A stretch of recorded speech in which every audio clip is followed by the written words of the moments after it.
Today is Friday, December 24th, Christmas Eve. We're talking about a big boom for the stock market and what could be behind the upswing. Also, a jury's verdict for an ex-cop who says she accidentally shot a man instead of tasing him. Plus, what secrets could be unlocked by the world's most powerful telescope set to launch this weekend.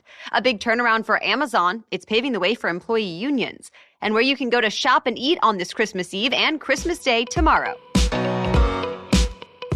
Welcome to The Newsworthy. All the day's news in around 10 minutes. Fast, fair, fun, and on the go. I'm Erica Mandy. Thanks so much for being here. You ready? Let's do this. Investors got an early Christmas gift this year. American stocks rose to a record high at close yesterday, the last day of trading before the holiday weekend. The S&P 500 hit a record, and the Dow and NASDAQ went up too. This could be because even though there are new fears about COVID-19, there have also been quite a few positive signs for the U.S. economy this week. Remember, the latest consumer confidence index showed an uptick in spending plans over the next 6 months. And some analysts say development in COVID-19 treatments and vaccines have investors optimistic about the future. They also got some good news about the jobs market. First-time unemployment applications did not change this week from last. Once again, about 205,000 people applied for benefits for the first time. That's actually near the lowest level in more than half a century, and it's a sign layoffs are still trending low. Also, this time of year typically sees stock market success. In fact, it even has a name, the Santa Claus Rally. The end of December through the first 2 trading days in January often see an uptick. Experts say it could be thanks to tax considerations, a general feeling of optimism, the investment of holiday bonuses, and more. One of the largest oil refineries in the U.S. caught fire this week, and at least 4 people were hurt, some pretty badly. It happened at an ExxonMobil complex in Baytown, Texas, about 25 miles east of Houston. It's not clear exactly what sparked the fire, but Reuters reports it started in a unit meant to take sulfur and other contaminants out of gasoline. In fact, that unit was shut down earlier this week because of a leak, and the fire broke out when contractors were working to fix it yesterday. It took about 8 hours to put the fire out, and the air is still being monitored this morning, so firefighters know when it's safe to start investigating. Gas Buddy says it's too early to know how this latest incident could impact gas production and prices. But since this is the 4th largest refinery in the U.S., there might be some fallout. This week, a jury convicted the former Minnesota police officer who says she confused her gun for her taser when she shot and killed a man at a traffic stop. Kim Potter was found guilty of manslaughter. She shot and killed 20-year-old Dante Wright last April, and that sparked several days of large protests, especially in Minnesota. Last week, Potter testified at her own trial, breaking down into tears on the stand and apologizing for her mistake. Potter is expected to hear her punishment in February. Under the state's sentencing guidelines, she now faces about 7 years in prison. But prosecutors say they're going to try to get a harsher sentence. So far, the defense team has not commented about the verdict or the upcoming sentencing. The CDC is hoping a new change could help staffing shortages at American hospitals. The agency shortened its recommendation for how long healthcare workers have to isolate after testing positive for COVID-19. Instead of 10 days, it's now down to 7 days, as long as they don't have symptoms, so they can get back to work a little sooner. The CDC also now says after a healthcare worker has been exposed to COVID-19, they can skip quarantines as long as they're vaccinated and never test positive themselves. It comes as hospitals are really stretched to their limits. Federal data shows 1 in 5 hospitals around the country expect to have a staffing shortage by the end of the week.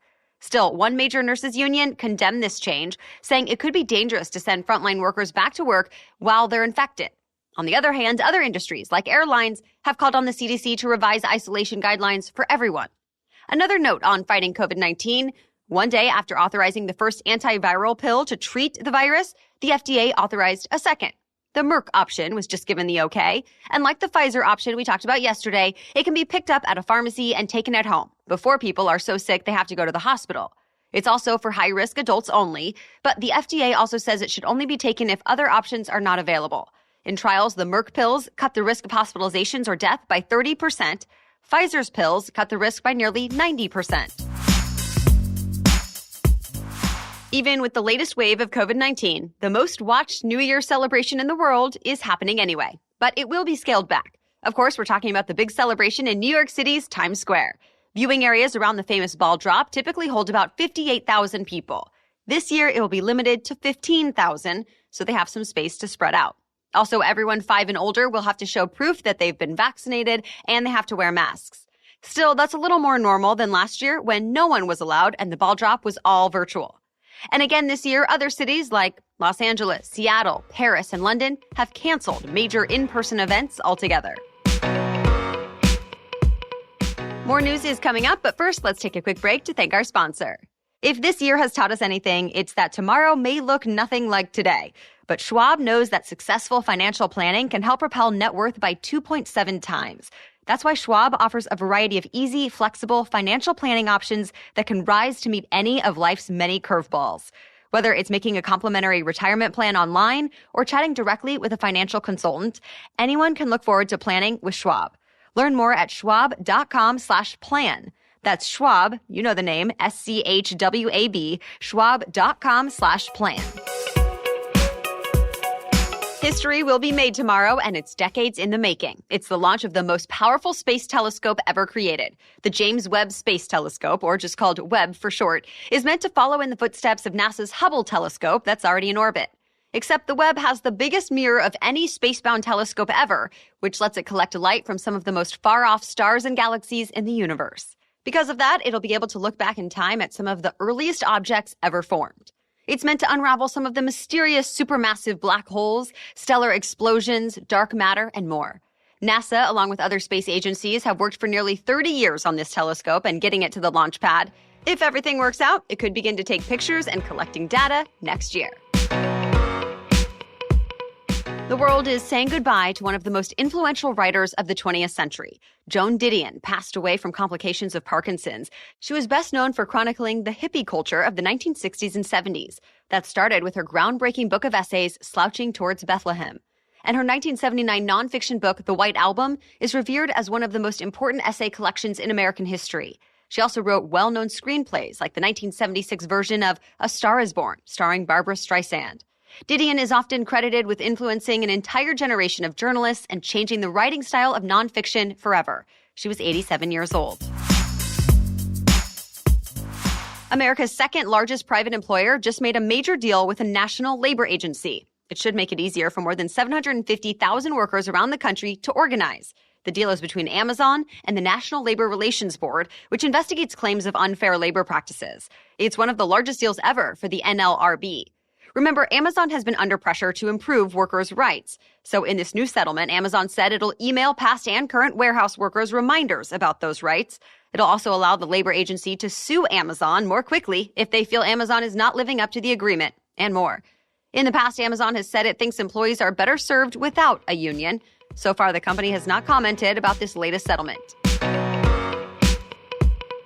In probably the weirdest news you'll hear today, Japanese scientists invented a lickable screen so you can taste what you see on TV. A Japanese university professor and his team of students invented the prototype called Taste the TV. It uses a carousel of flavor canisters that spray a combo to imitate the taste of a specific food. Then the flavor sample rolls on hygienic film over a flat TV screen for the viewer to try. The professor said the goal of this would be to make it possible for someone sitting at home to try a restaurant on the other side of the world.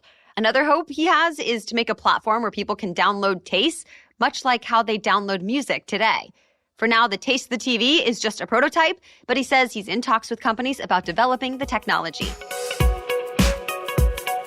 Whether you still need the perfect gift or you're just missing a key ingredient for a recipe, here's a rundown of what will be open and closed this holiday weekend. For grocery stores, Target, Walmart, Costco, Kroger, Whole Foods, Trader Joe's, Aldi, and more will be open today on Christmas Eve, but not Christmas Day tomorrow. Though some or most locations of stores like Safeway, Vons, and Albertsons should be open on Christmas Day, but with limited hours. Other big box stores that are open today but not on Christmas are Bed Bath & Beyond, the Apple Store, Best Buy, Dick's Sporting Goods, and Kohl's, just to name a few. But heads up, most of them are closing earlier than normal tonight, so you might want to check holiday hours before you go.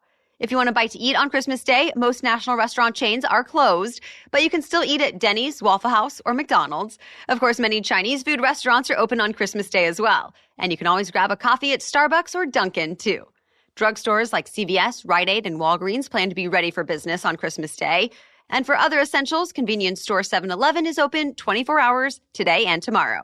Then on Sunday, expect the after Christmas sales to begin. That's it for the main news today, so now it's time for Feel Good Friday, when we bring you one extra feel-good or positive news story before the weekend. But first, a quick break for our sponsor, KiwiCo. Your search for a great holiday gift for a child in your life ends right here. KiwiCo is the one-stop gift shop for kids of every interest and of every age. Kids can discover the engineering and mechanics behind everyday objects, the science and chemistry of cooking, brand new art and design techniques, and more. Plus, what kid would not love getting a package in the mail just for them? My son Dax is a bit too young to know the package actually has his name on it, but he already loves everything KiwiCo sends. It's all high quality and made just for his age, helping to both engage and educate him. And for older kids, KiwiCo projects can really help spark that creative confidence for ongoing experimentation and give them a sense of accomplishment. This holiday, do not just teach kids how to buy, teach them how to build. Give them a gift of a hands-on holiday with a KiwiCo subscription and celebrate a love for hands-on learning all year long. Get 50% off your first month plus free shipping on any crate line with code NEWSWORTHY at KiwiCo.com. That's 50% off your first month at KiwiCo, KiwiCo, KiwiCo.com, promo code NEWSWORTHY. Now back to Feel Good Friday. Thousands of students in a North Carolina school district are not going hungry this holiday thanks to one teacher. Turquoise Parker raised more than $100,000 to send her students home with food over the winter break. She had help from a local attorney and volunteers in the Durham area. It's not her first time food raising either. It started in 2015 when a parent asked her where she could find food for her family over the break. Mrs. Parker knew she had to help, so she reached out to everyone she knew and collected donated non-perishables for the 22 students in her class. Now, this year was her most successful year yet. Her growing list of donors and community partners helped her raise more than $100,000 this year, allowing her to buy groceries for students in all 12 Durham schools. That means more than 5,000 kids went home for their 2-week break with 12-pound bags of food. All right, we'll be back tomorrow with our special edition Saturday episode where we're talking all about good news with the guy behind the popular Instagram account, Tank's Good News. Then join us again Monday for your next news roundup.